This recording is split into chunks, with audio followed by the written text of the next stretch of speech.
Comment devenir riche en 2023 si vous êtes un artiste? Bon, tout au moins arrêtez de crever de faim. Je m'appelle Boris Kilkat, je suis graphic designer et art director en agence de com. Je ne suis pas riche, mais je pense avoir trouvé une solution.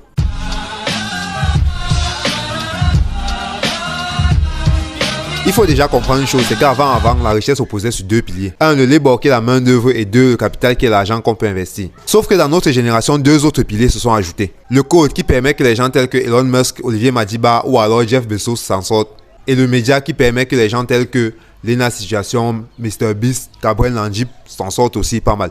Ouais, les enfants du quartier s'écrient. Jamais. Je ne vais pas continuer ma vie derrière eux. Mais néanmoins, au regard de ceci, on se rend compte que le pilier qui est le plus propice pour les artistes, c'est quoi? C'est le média. Qui dit média, dit réseau. Qui dit réseau, dit communauté.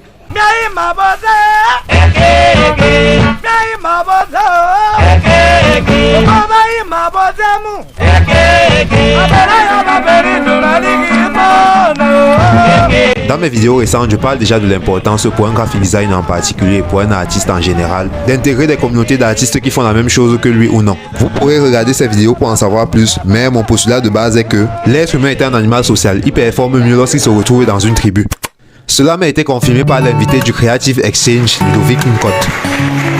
Ludovic est un artiste peintre d'origine camerounaise qui a réussi à s'imposer sur la scène new-yorkaise. Voilà un gars de Mancolo qui expose ses œuvres à New York, Paris, en Espagne, jusqu'à Shanghai, mon frère. Et le mec est plus que clair sur un point. C'est qu'il doit son succès à son réseau d'artistes comme lui, mais aussi à sa communauté. Et je vous vois venir à dire que lui, c'est parce qu'il était aux États-Unis qu'il s'en est sorti de cette façon. Un, c'est faux. Et deux, c'est parce que vous ne savez pas qu'il y a des artistes tels que Guy Kwekam et Boris Sanjay ici au Cameroun qui ont de très belles communautés sur lesquelles ils peuvent faire levier. C'est pour ça qu'il devient très important de bâtir une communauté autour de son travail. Parce que qu'on le veuille ou non, de nos jours, le nombre de followers qu'on a sur les réseaux devient un indicateur de réussite. Artiste fait. Reviens, parce que Boris qui est pas là. Il y a ce qu'il gagne quelque part. Artiste fait, va t'être pas ici. Si votre objectif c'est de faire des centaines de milliers de followers, je vous promets que c'est dur. Je sais de quoi je parle.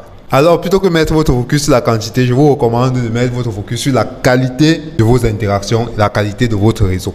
Depuis on part. Et loin de moi l'idée de me placer aujourd'hui en coach qui vous dit quoi faire. Voyez-moi plus comme un collègue artiste qui a la chance de côtoyer des gens bien meilleurs que lui, qui a pris la décision de copier ces gens meilleurs que lui et de partager ses expériences avec vous. Oui, la taille de la communauté, c'est un vrai indicateur de réussite, mais elle ne garantit pas toujours d'avoir le jet, l'argent, le riz.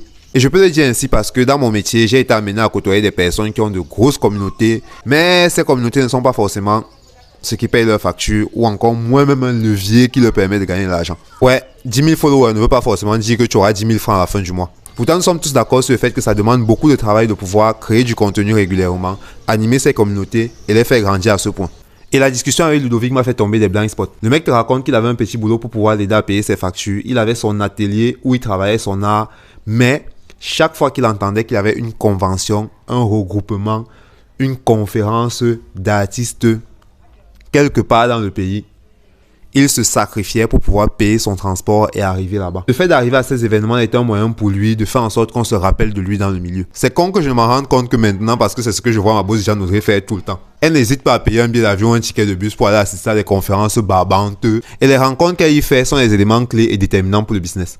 C'est vrai que quand on voit à côté de toi, tu ne vois pas la valeur de ce qu'il fait. Il faut que le menguiste vienne.